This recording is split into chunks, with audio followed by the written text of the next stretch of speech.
हर हालत में प्रधानमंत्री 2024 में बना रहना चाहते हैं और इसीलिए वन नेशन वन इलेक्शन की बात कर रहे हैं। करो ना 2024 के बाद करना। तो इनका यही मंशा है। आरएसएस का 100 साल पूरा हो जाएगा, फिर मैं झंडा की जगह जो है भगवा फहरा दूंगा और मैं हिंदू राष्ट्र घोषित कर दूंगा।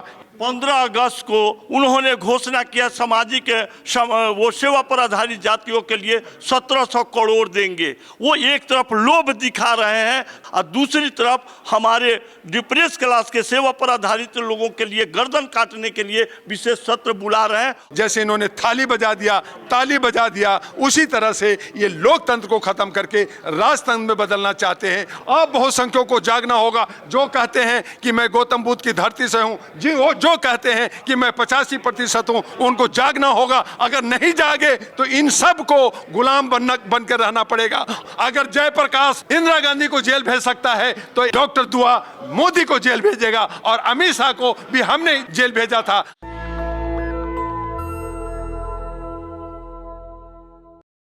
नमस्कार, मैं ब्यूटी गिरी और आप देख रहे हैं नेशनल दस्तक। अभी हमारे साथ मौजूद है डॉक्टर दुआ।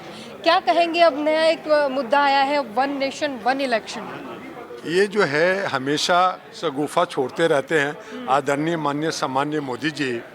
और ये जो है ये सोचा है कि मैं हार जाऊंगा, तो हारने से बचने के लिए ये जो है 18 से 22 का जो अधिवेशन बुला रहे हैं कि एक साल हमने पार्लियामेंट का सेशन को हम बढ़ा देंगे, तब एक साल ज़्यादा ये प्राइम मिनिस्टर बनना रहना चाहते। इन्होंने 15 अगस्त में लाल किला पे कहा कि मैं आके लाल झंडा फहराऊंगा। तो इनका यही मंशा है कि एक साल बढ़ जाएगा तो मैं 15 अगस्त को आ करके और हमारा आरएसएस का 100 साल पूरा हो जाएगा, फिर मैं झंडा की जगह जो है भगवा फहरा दूंगा और मैं हिंदू राष्ट्र घोषित कर दूंगा, यूसीसी लागू कर दूंगा। तो इनका ये मंशा जनता समझती है। और ये अपर हाउस में तो बहुमत में है, लेकिन लोअर हाउस में बहुमत में नहीं है। अगर लोअर हाउस में इन्हें पास भी कर दिया तो जनता की हाउस ये जो है उखड़ जाएगी।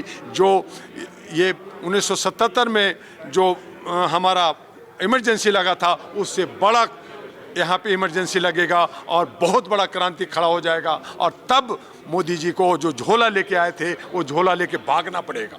कह रहे हैं कि इससे पैसे और समय दोनों की बचत होगी। आप 24 के बाद कर लो ना, पैसा जमाना है, बचाना है तो 24 के बाद करके दिखाओ ना। आप आरएसएस का 100 साल पूरा कर करके उसका भगवा का आप झंडा फहराने के लिए बात कर रहे हो। आप 15 अगस्त में जो है भगवा झंडा फहराना चाहते हो। ये क्या कर रहे हैं ये पूरा जनता जानती है। ये राजतंत्र को, लोकतंत्र को खत्म करके राजतंत्र कायम करना चाहते हैं 2024 में। क्योंकि आरएसएस का 100 साल पूरा होने जा रहा है, ये जनता को अभी नहीं पता। ये मूल निवासी को और बहुसंख्यक को ठगने की कोशिश कर रहे हैं। तो अभी नया कर्पूरी ठाकुर पैदा लेगा, भारत से एक जन आंदोलन होगा। मैं भी एक बिहार का पुत्र हूं। अगर जयप्रकाश इंदिरा गांधी को जेल भेज सकता है तो एक बिहारी डॉक्टर दुआ मोदी को जेल भेजेगा और अमित शाह को भी हमने जेल भेजा था। आपको पता है, ह्यूमन राइट्स ने भेजा था और दोबारा हम 2024 में इनको भेजेंगे। करे तो ये क्या करते हैं, इनको पता चल जाएगा कि बिहारी में दम क्या होता है। मोहन भागवत ने कहा है कि हिंदुस्तान, भारत जो है पहले से ही हिंदू राष्ट्र है। कुछ लोग अपने फायदे के लिए मानते मतलब नहीं। फारसी होता है गुलाम, काला, और वो जो है हमारे गुलाम बना करके 1000 साल पीछे ले जाना चाहते हैं। हम लोकतंत्र में जी रहे हैं।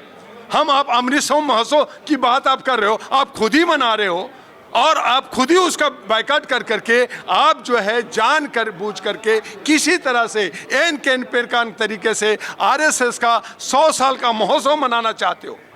आप जो है प्राइम मिनिस्टर बने रहना चाहते हो। चूंकि उनको पता चल गया है कि मैं 2024 में प्रधानमंत्री नहीं रहूंगा, तो वो हर हालत में प्रधानमंत्री 2024 में बना रहना चाहते हैं और इसीलिए वन नेशन वन इलेक्शन की बात कर रहे हैं। करो ना 2024 के बाद करना, या पहले क्यों नहीं किया, पहले क्यों नहीं किया? और अगर करना है तो 29 में करना, लेकिन 2024 में इनकी जो मंशा है 100 साल पूरा होने का, जो आरएसएस का मंशा है, वो मंशा हम पूरा नहीं होने देंगे। विशेष सत्र बुलाई गई है सदन की। इसके साथ साथ जो है वन नेशन वन इलेक्शन के एक साथ साथ महिलाओं की आरक्षण की बात होगी। ऐसा देखिए कहा ये जो है यूसीसी संविधान बदलने की, लोकतंत्र को राजतंत्र में बदलने की और अपना प्राइम मिनिस्टरशिप को गद्दी बचाने की, ये जो है अधिवेशन बुलाया जा रहा है। आपको पता चल जाएगा ये जो है 2G में ये लॉकडाउन बना के सारा कुछ खिचड़ी पका रहे हैं, जनता को घर में घुसा के कह रहा मैं कैसे बंद कर रख सकता हूँ, कैसे मैं तुम्हें जेल में रख सकता हूँ, कैसे मैं जो है तुम्हें घर से बाहर नहीं निकलने दे सकता हूँ।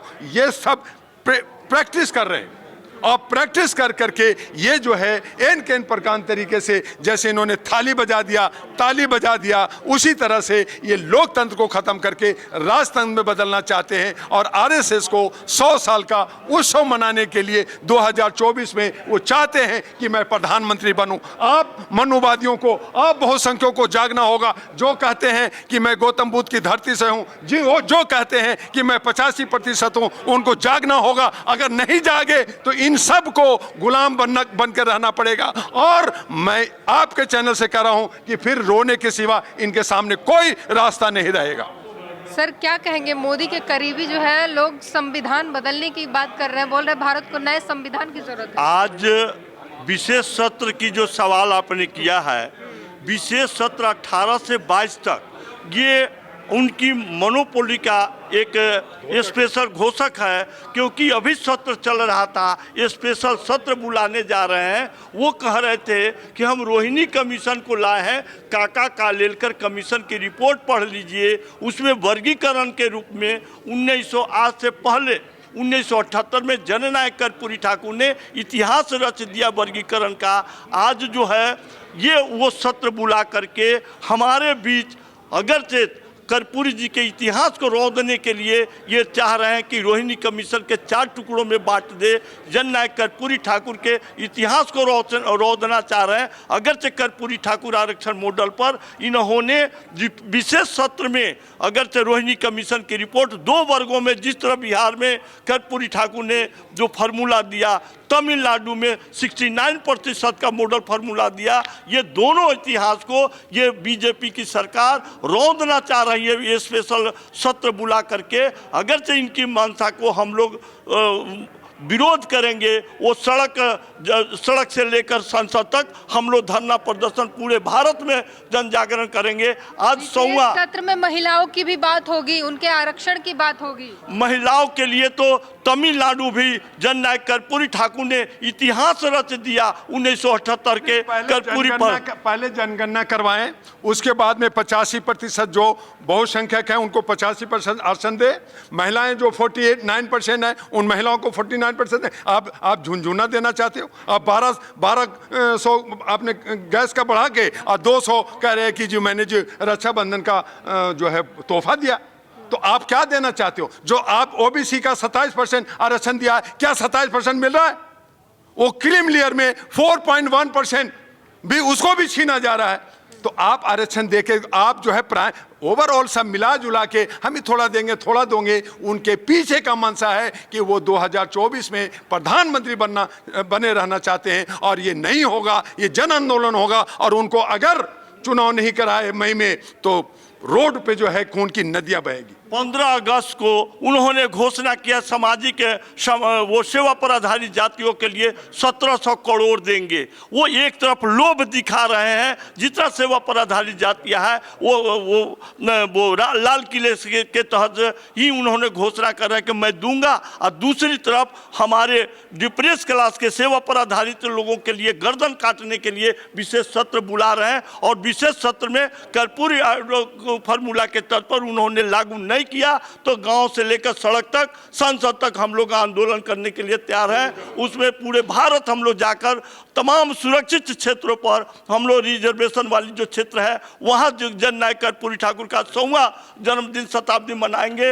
उस SC/ST के जो टचेबल अनटचेबल के 1932 में जो गोलमेज कॉन्फ्रेंस में टचेबल के लिए कहीं लिस्ट नहीं बनी थी और उनके लिस्ट बना और उनके लोगों के बीच हम लोग जा रहे हैं, का काम कर रहे हैं। और अभी से लेकर 24 तक चुनाव तक हम लोग जननायक कर्पूरी ठाकुर का 100वां जन्मदिन शताब्दी समारोह उस सुरक्षित क्षेत्रों में करने जा रहे हैं जहां से जो बाबा साहब का दिया हुआ संविधान के माध्यम से 131 सांसद जा रहे हैं, उनको हम लोग सबक सिखाने का काम करेंगे। अगरचे इस आंदोलन में, इस विशेष सत्र में उन्होंने कर्पूरी मॉडल आरक्षण मॉडल फार्मूला और तमिलनाडु को 69% मॉडल फार्मूला को उन्होंने इस विशेष सत्र में लागू नहीं किया, तो सड़क से लेकर संसद तक हम लोग घेरने का काम करेंगे। जय कर्पूरी, जय समाजवाद, जय संविधान। तो आपने सुना, सभी का अपना अपना मत है। कुछ लोगों का कहना है कि इससे समय और पैसे की बचत होगी, तो वहीं कुछ लोगों का है संविधान जो है खतरे में है। हर किसी का अपना अपना ओपिनियन है। आप क्या सोचते हैं, आपका इस पर क्या ओपिनियन है, हमें ज़रूर बताएं। आपकी प्रतिक्रिया हमारे लिए खास है। कैमरामैन आशीष के साथ ब्यूटी गिरी, नेशनल दस्तक। नेशनल दस्तक की आपसे गुजारिश है कि अगर इसको बचाना चाहते हैं तो नेशनल दस्तक को सब्सक्राइब करने के लिए रेड कलर के सब्सक्राइब बटन को दबाएं, फिर बेल आइकन की घंटी दबाएं। नेशनल दस्तक को बचाने के लिए बहुत जरूरी है कि हर खबर को शेयर करें, लाइक करें, कमेंट जरूर करें।